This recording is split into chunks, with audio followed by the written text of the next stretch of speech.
I'll literally start by saying, first of all, thank you to you for giving us this opportunity to talk to you all and presenting this thing. In addition, I have to thank Star for kicking us off brilliantly with this WISE of Greenlab's program. And then finally to Jack for talking about the Greenlab's program itself and the approach that they took, but the challenges that they're encountering now. And so I think at this point, it could be a unique opportunity for those who want to start their own Green Labs program to learn, um, or maybe utilize the lessons that we learned by creating our own program since its inception in 2016 all the way to 2024, and how we launched it, how we implemented it, of course, the major aspect of developing it, and how important it has been to work collectively with our stakeholders and many shared resources that we have learned and gained from. So I'll talk about that. And having said that, I'm from the Division of Environmental Protection within the Office of Research Facilities, and I'm here to present on this. I'll move to the next slide. All right. So as I mentioned, the way we were looking at the Green Labs program, it's as a self-assessment tool. And for us, we wanted to find an opportunity where we could inform and educate, very similar to what Jack was talking about, using it as an educational opportunity for us to talk about the various environmental programs that we have here, with the goal of meeting our regulatory requirements as well as reducing the environmental impacts. And in addition to that, it helps us gain this opportunity of working with the labs and understanding their concerns and how they wanted to promote their, sustainable activities or best management practices. At the same time, we were able to acknowledge them as well. And we wanted to create a process by which we would acknowledge them with certificates. We created in-house certificates.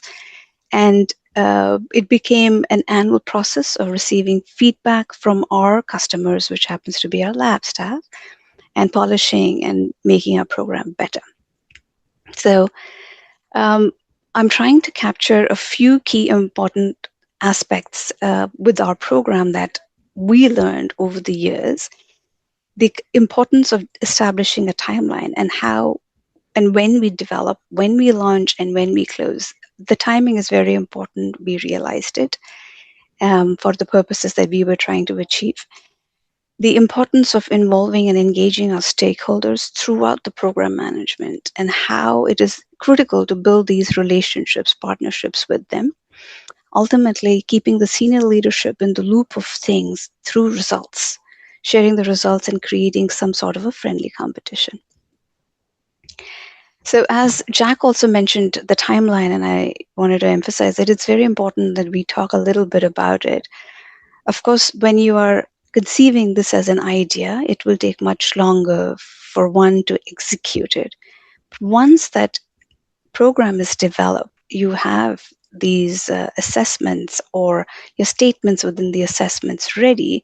You can very clearly define a timeline of what you want to establish throughout the year. As you can see, the larger portion is in the middle, where we were dedicating majority of our time, 6 months, for the program development phase. And the initial part of the year was very much closely work with our scientific directors and the senior leadership in informing them about the results.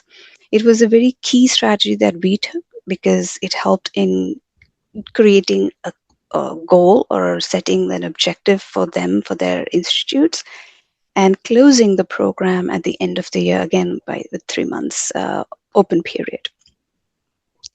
Here's a quick start for anybody who is interested. I have also hyperlinked the slides that are pertaining to each of these sections throughout the presentation. So the initial 3 months are dedicated in communicating the program itself and the results that we want to share. Thereafter, we get into the program development phase, and I'll talk a little bit more in the other slides. We are collaborating with a lot of people, not only our environmental program leads, because NIH has an extensive number of environmental programs, and they're managed by the program leads.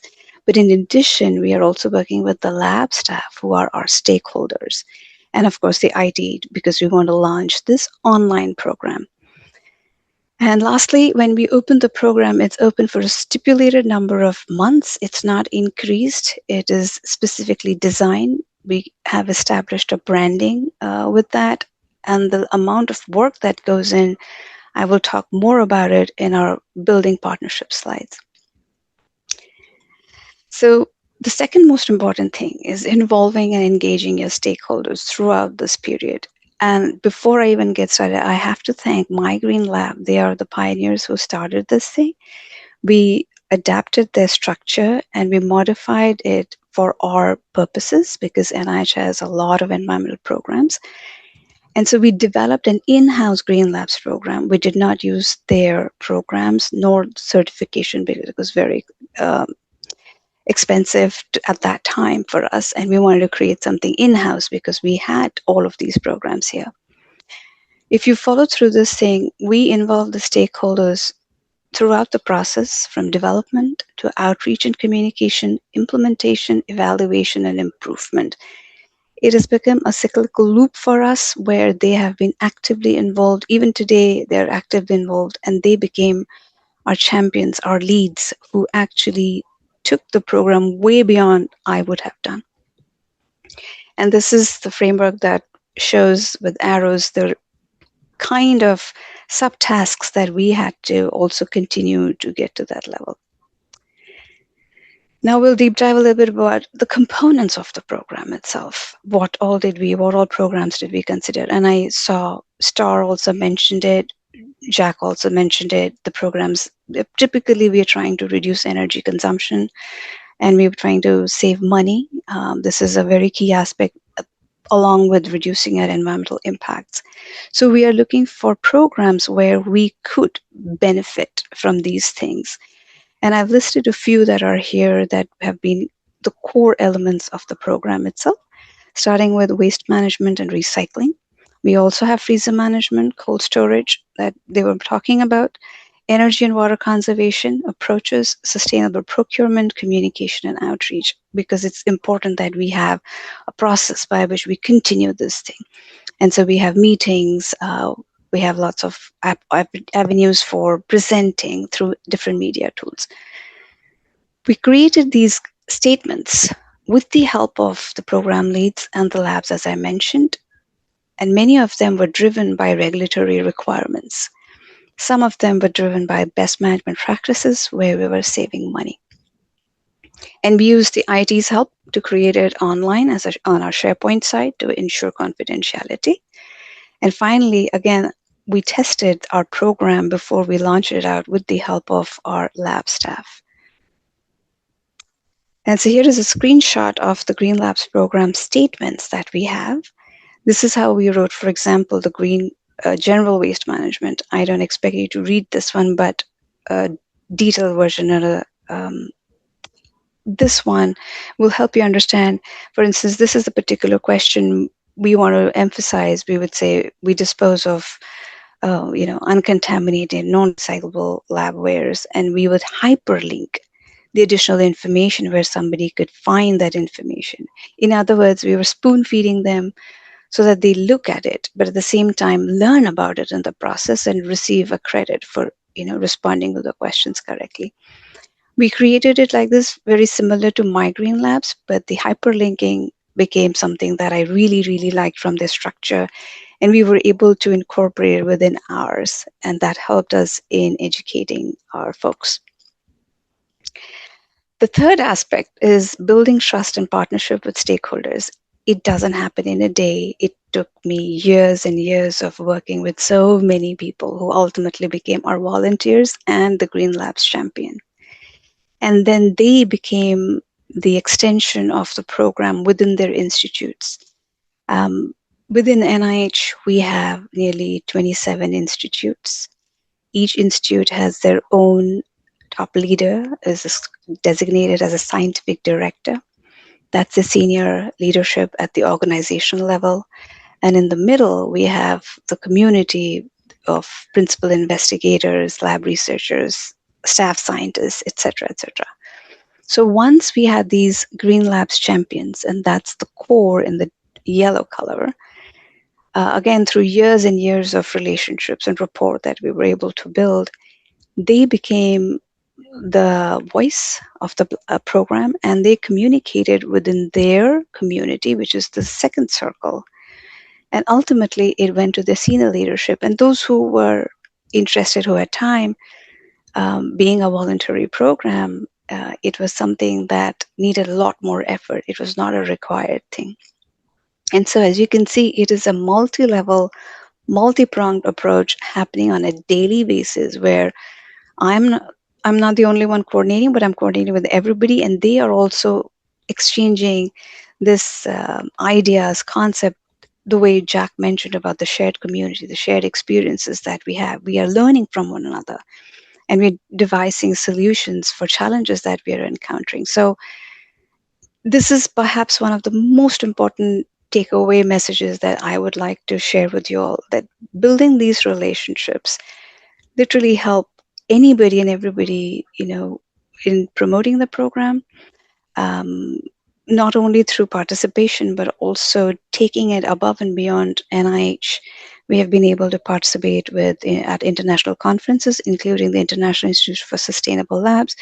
Many articles have been published on Green Labs program, whether it is in a journal article, or it's a media, or it has been internal newsletter. Our Green Labs champions have had an opportunity to voice their opinions. They have been invited to present at the Council of Environmental Quality. We've had, and many other places. So it goes beyond the impacts that we have achieved, not only in reducing the cost and savings, but also giving them that level of independence, the leadership opportunity that they could explore.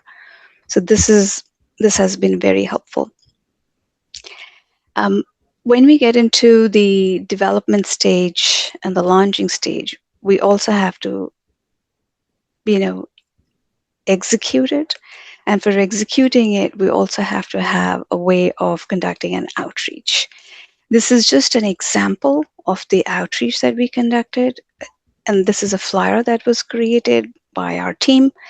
Again, there's a group of volunteers who came together and they created this flyer with the QR code.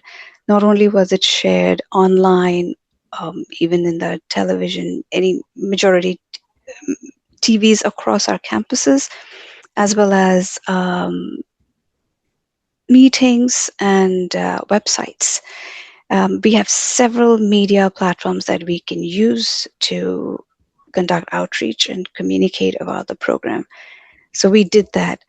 But there's a piece that is also important that I want to mention, that we directly reached out to many scientific directors. As you can remember from the previous slide, there were scientific directors who were directly involved in this, and their involvement was very critical. They were able to promote this program top down while we were creating momentum bottom up.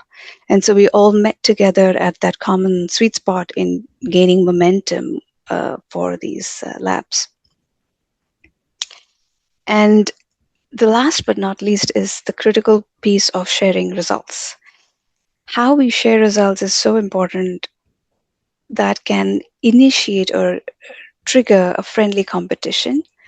We have done many daily bar graphs when the program is opened, demonstrating participation per institute. But when the program is closed and we are now analyzing the statements and understanding where there's opportunity for us to improve and where they have missed out something, and we could have a conversation with them based on their responses, we use the Power BI tool for developing our results. I have also shared this thing about the certificates in the past. And we also had created different categories of certification, starting with the gold, silver, and bronze. So the PIs, or the scientific directors, had an opportunity of not only measuring their institute's gold, silver, bronze levels, but at the same time their assessment responses as well. And that's on the next slide. So for instance, If this is a question that we're talking about, as a statement, we will say we manage the ULT and the lab grade freezers for as per the manual chapter. It's the first one on this side. If somebody clicks on a Power BI Live report, you can see if you click yes, immediately in the bottom level where you have the labs participating in this program, it'll highlight. And the other boxes within which will blur out automatically. And if you deep dive into that highlighted box, it will reflect the name of the lab or the section or any specific way to notify the lab or identify it as well. So we found this to be very much helpful, and we shared it with the scientific directors so that they can directly contact their labs within their institutes. If they wanted to improve a program, you wanted to change, or they had any other questions, they could reach out to me as well. So we found it to be very useful for demonstrating our various categories of programs. As you can see on the left-hand side, we had the waste management, chemical waste, medical, pathological, general, so on and so forth. And at the end, we had the certification levels as a one snapshot overview of how their labs have done in that assessment. And it was conducted every year annually, so it was a good way for even conducting some sort of trend analysis. And finally, when we close the program, that's happening in the initial part of the year from January through March, we would compile the results, as I mentioned and showed it to you here, and on Power BI, create a report, and also send them either a hard copy or a digital copy of their lab's certificate, which is on the right-hand side. And we would request the scientific directors to send it out to them or disseminate it at a public gathering where their accomplishments would be noticed. That had a very positive impact. Many were inspired when they saw their peers and colleagues receiving such high levels of recognition, awards at a public ceremony. And they were interested and they reached out to me and wanted to learn more about how to participate in the program. And all that being said, we wouldn't have been able to do this if we did not have the support of our senior leadership here. Many of the ideas are coming from them. They were helping us behind the scenes in promoting it. Without their help, it wouldn't have happened. So in summary, establishing a timeline was very helpful for us in creating this experience for everybody. People anticipated, our lab staffs were anticipating the opening of the program, and when they would participate, I would always receive emails from many people expressing their excitement about participating in it early in the year. And I would say, okay, please, kindly wait, it will open in around September period. So it was helpful. We were able to create that level of expectation, managed a brand for the program itself over the years, and we came together as a community. Involving the stakeholders was absolutely the best thing ever that I even learned. And I feel that is perhaps one of the key ways of successfully conducting a program, because they are our users. They will help you address the barriers. They will help you understand the program better, and they will find you solutions as well. So it is important that we give importance and attention to our user community a lot more and bring them on board at the very beginning itself. Last but not least, I mentioned about the senior leadership. Without their support, it wouldn't have been possible to increase participation or create it as a friendly competition. And that is it from me. Thank you.